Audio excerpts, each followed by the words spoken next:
नमस्ते, सोनो एफएम में आपका हार्दिक स्वागत है। यहाँ हर कहानी सिर्फ सुनी नहीं जाती, महसूस की जाती है।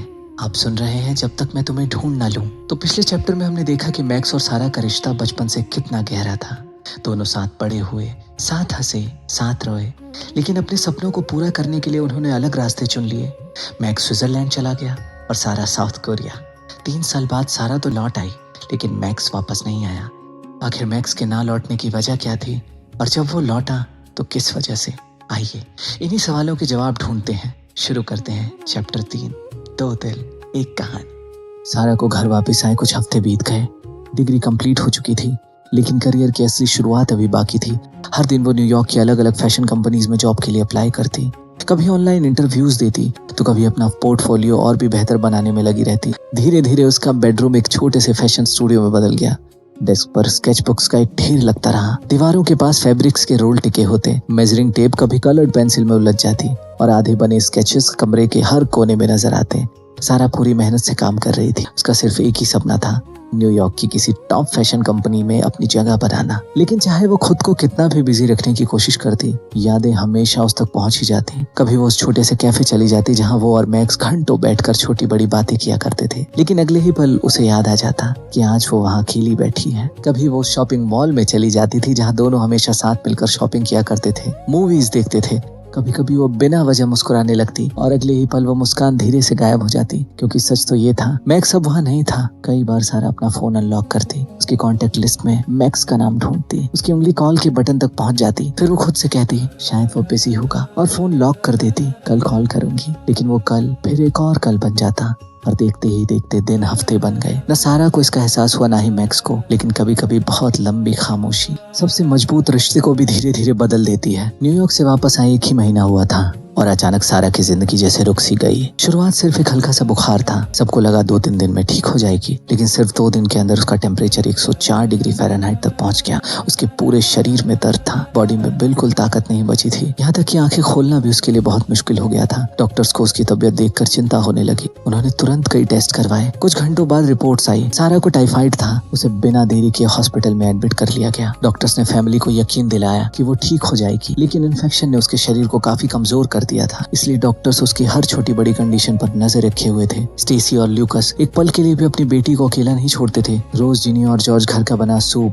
फ्रूट्स और उसके लिए अपनी प्रार्थनाएं लेकर हॉस्पिटल जाते। सब बस एक ही चीज चाहते थे कि उनकी हमेशा मुस्कुराने वाली सारा फिर से पहले जैसी हो जाए। लेकिन दिन बीत गए और सारा की तबीयत में कोई खास सुधार नहीं हो। बुखार उतरने का नाम ही नहीं ले रहा था। ज्यादातर वक्त वो बेहोशी और होश के बीच झूलती रहती। उसे आसपास क्या हो रहा है इसका भी ठीक से एहसास नहीं होता था। धीरे धीरे सबके दिल में डर बैठने लगा। हजारों किलोमीटर दूर स्विट्जरलैंड में मैक्स को इस बात की बिल्कुल खबर नहीं थी। उसकी जिंदगी फिल्म शूट, एडिटिंग, डेडलाइंस और लेट नाइट प्रोडक्शन मीटिंग में इतनी बिजी हो गई थी कि उसे वक्त का पता नहीं चला था। एक शाम पूरा दिन काम करने के बाद उसने फाइनली घर फोन किया।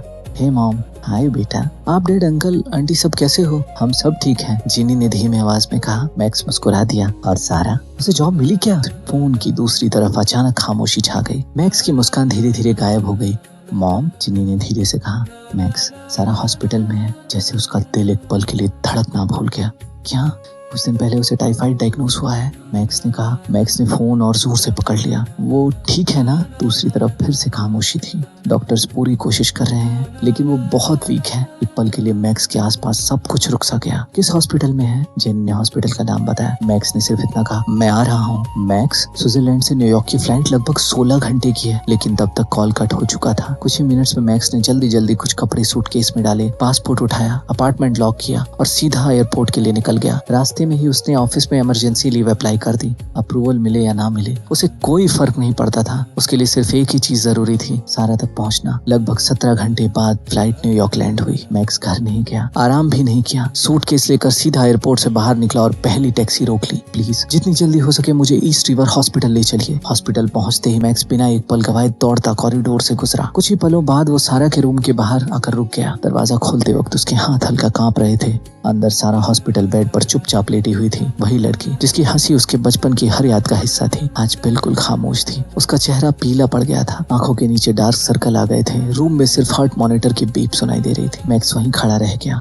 उसे पता भी नहीं चला कब उसकी आंखों से आंसू निकल गए। वो धीरे धीरे उसके पास गया और प्यार से उसका हाथ अपने हाथों में ले लिया। तुमने प्रॉमिस किया था ना, हम अपने ड्रीम्स साथ में पूरे करेंगे, इसलिए अब हिम्मत मत हारना। 3 साल बाद मैक्स फिर वहीं था जहाँ उसका दिल हमेशा से था, सारा के पास। अगली सुबह दोनों फैमिली सारा के रूम में बैठी थी। कुछ दिनों की टेंशन और स्लीपलेस नाइट्स उनके चेहरों पर साफ दिख रही थी। मैक्स रूम से बाहर आया और सबकी तरफ देखा। आप सब घर जाइए। ल्यूकास ने तुरंत मना कर दिया। हम ठीक हैं। मैक्स ने हल्का सा सिर हिला दिया। नहीं, आप लोग ठीक नहीं हो। पिछले कई दिनों से आप सब यहीं हो। स्टेसी की आंखें भर आई। हम सारा को अकेला कैसे छोड़ दें? मैक्स ने मुस्कुराकर सारा के रूम की तरफ देखा। आप उसे अकेला नहीं छोड़ रहे, मैं हूं ना। कुछ पल की खामोशी के बाद ल्यूकास ने उसके कंधे पर हाथ रखा।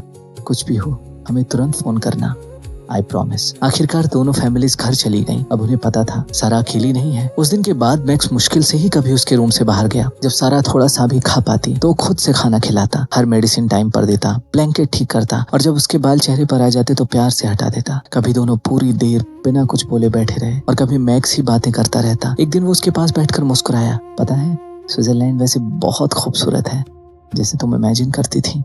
हर दिन वो उससे कुछ ना कुछ बताता, अपनी पहली शॉर्ट फिल्म के बारे में, अपने छोटे से अपार्टमेंट के बारे में, उस कैफे के बारे में जो उसे न्यूयॉर्क की याद दिलाता था, स्नो से ढके पहाड़ों के बारे में जो किसी पेंटिंग जैसे लगते थे, और हर उस चीज के बारे में जो उसे सारा की याद दिलाती थी। सारा कोई जवाब नहीं देती, उसकी आंखें बंद रहती, लेकिन मैक्स फिर भी बोलता रहता। उसे यकीन था कहीं ना कहीं सारा उसकी आवाज जरूर सुन रही है। एक हफ्ते बाद नर्स सारा का रूटीन चेकअप कर रही थी। अचानक वो रुक गई। सारा की उंगलियां हिली थी। नर्स ने डॉक्टर को बुलाया। डॉक्टर। कुछ ही सेकंड में डॉक्टर और नर्स सब रूम में आ गए। मैक्स एक तरफ खड़ा सब देख रहा था। उसका दिल जोर जोर से धड़क रहा था। धीरे धीरे सारा की पलकें हिली, उसकी सांसें नॉर्मल होने लगी और फिर बहुत धीरे से उसने अपनी आंखें खोल दी।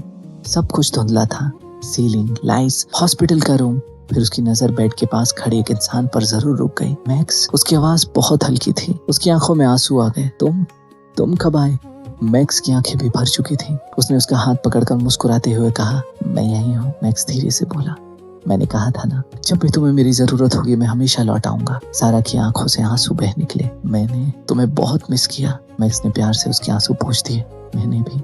कुछ हफ्तों बाद सारा के चेहरे पर फिर से मुस्कान आ गई और 3 साल बाद दोनों एक बार फिर साथ रहे। कुछ दिन बाद डॉक्टर्स ने वो खबर दी जिसका सबको इंतजार था। सारा का बुखार पूरी तरह उतर चुका था, इन्फेक्शन कंट्रोल में था। अब वो घर जा सकती थी। हॉस्पिटल की फॉर्मेलिटीज कंप्लीट करने के बाद उसके पेरेंट्स उसे घर ले आए। अपने रूम में कदम रखते ही सारा मुस्कुराई। घर कभी इतना सुकून देने वाला नहीं लगा था, लेकिन रिकवरी अब भी बाकी थी। डॉक्टर्स ने कंप्लीट बेड रेस्ट करने को कहा था। खिड़की तक चलना भी उसके लिए थका देने वाला था।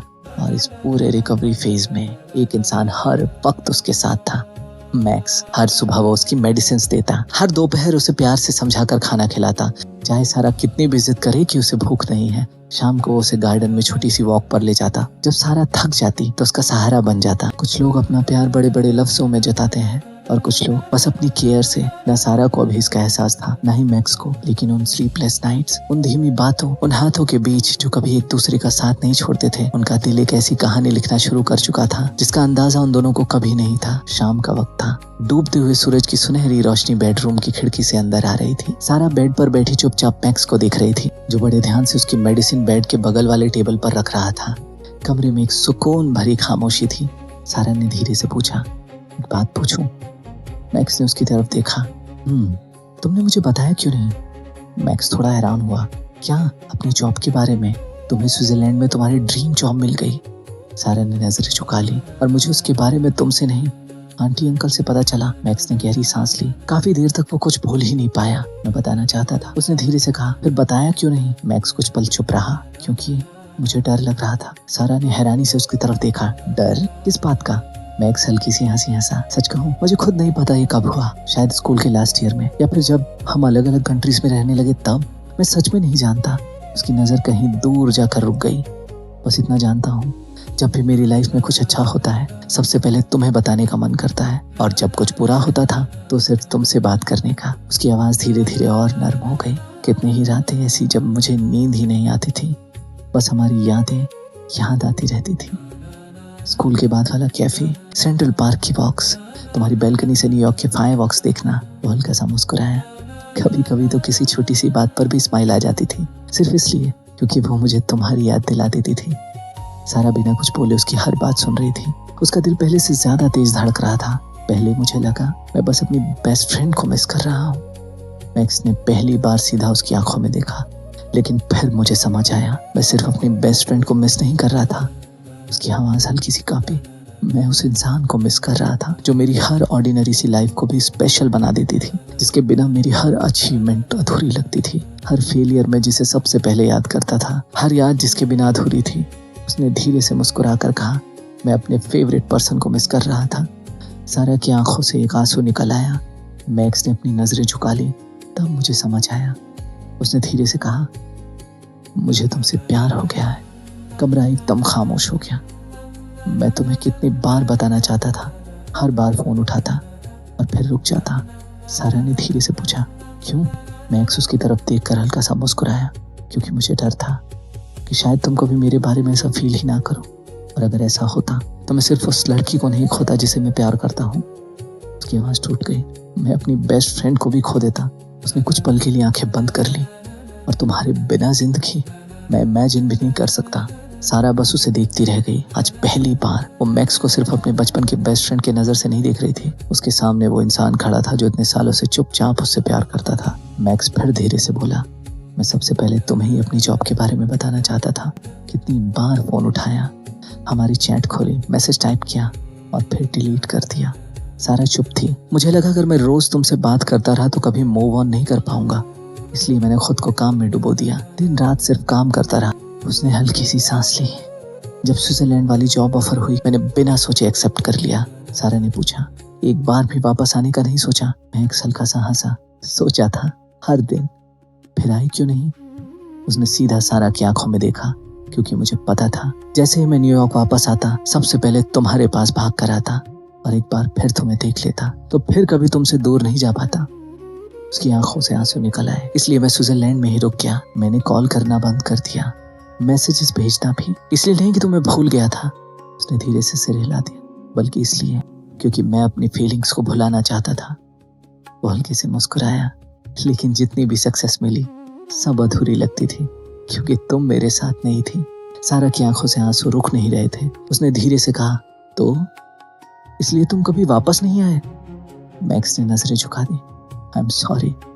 सारा ने धीरे से सर हिला दिया। नहीं। उसकी आंखों में आंसू के बीच एक छोटी सी मुस्कान थी। तुम कितने बड़े इडियट हो। मैक्स हैरान होकर उसकी तरफ देखने लगा। तुम्हें सच में लगा कि अगर तुम मुझे ये सब बता देते तो मैं तुमसे दूर हो जाती? तुमने मुझे जवाब देने का मौका ही नहीं दिया। सारा की आवाज भर आई। मैं कितने दिन ये सोचती रही कि मेरा बेस्ट फ्रेंड अचानक मुझसे इतना दूर क्यों हो गया। मुझे लगता था शायद मेरी ही कोई गलती है, शायद मैंने तुम्हें हर्ट किया, या फिर हमारी दोस्ती तुम्हारे लिए पहले जैसी इंपॉर्टेंट नहीं रही। उसने मैक्स का हाथ पकड़ लिया। और इतने सालों तक तो हमारी दोस्ती को बचाने की कोशिश कर रहे थे। मैक्स के पास कोई जवाब नहीं था। सारा धीरे से बोली, पता है, मैं जितनी बार भी किसी कैफे गई हमेशा विश किया तुम मेरे सामने बैठे होते। मैं फायरवर्क्स देख ही नहीं पाती थी बिना उस न्यूयॉर्क वाली रात को याद किए। उसने उसकी तरफ देखा। जब भी मेरी लाइफ में कुछ अच्छा होता मेरा पहला ख्याल होता ये मैक्स को बताना है। उसकी आंखें फिर भर आईं। और जब मुझे पता चला कि तुम स्विट्जरलैंड से वापस ही नहीं आ रहे हो, उसने बहुत गहरी सांस ली। बहुत दुख हुआ। वो आंसुओं के बीच हल्की सी हंसी। मुझे लगता था बेस्ट फ्रेंड को शायद ऐसा ही फील होता है। फिर जब हॉस्पिटल में मेरी आंख खुली, सबसे पहले मैंने तुम्हें देखा। उसके चेहरे पर एक सुकून भरी मुस्कान आ गई और उस पल मुझे बिल्कुल भी डर नहीं लगा। उसने मैक्स की आंखों को देखते हुए कहा, मुझे बस घर जैसा एहसास हुआ। मैक्स की आंखें आंसुओं से भर गईं। सारा ने धीरे से उसका हाथ थाम लिया। मुझे भी नहीं पता था मुझे तुमसे प्यार कब हुआ। शायद ये तुम्हारे जाने से पहले, या जब हम हजारों किलोमीटर दूर थे। वो हल्की से मुस्कुराई। या फिर मैं इतने सालों से तुम्हें प्यार करती थी कि मुझे कभी एहसास ही नहीं हुआ कि मेरा बेस्ट फ्रेंड ही मेरी जिंदगी का प्यार बन चुका है। मैक्स मुस्कुराया। लगता है हम दोनों को ये समझने में थोड़ी देर हो गई।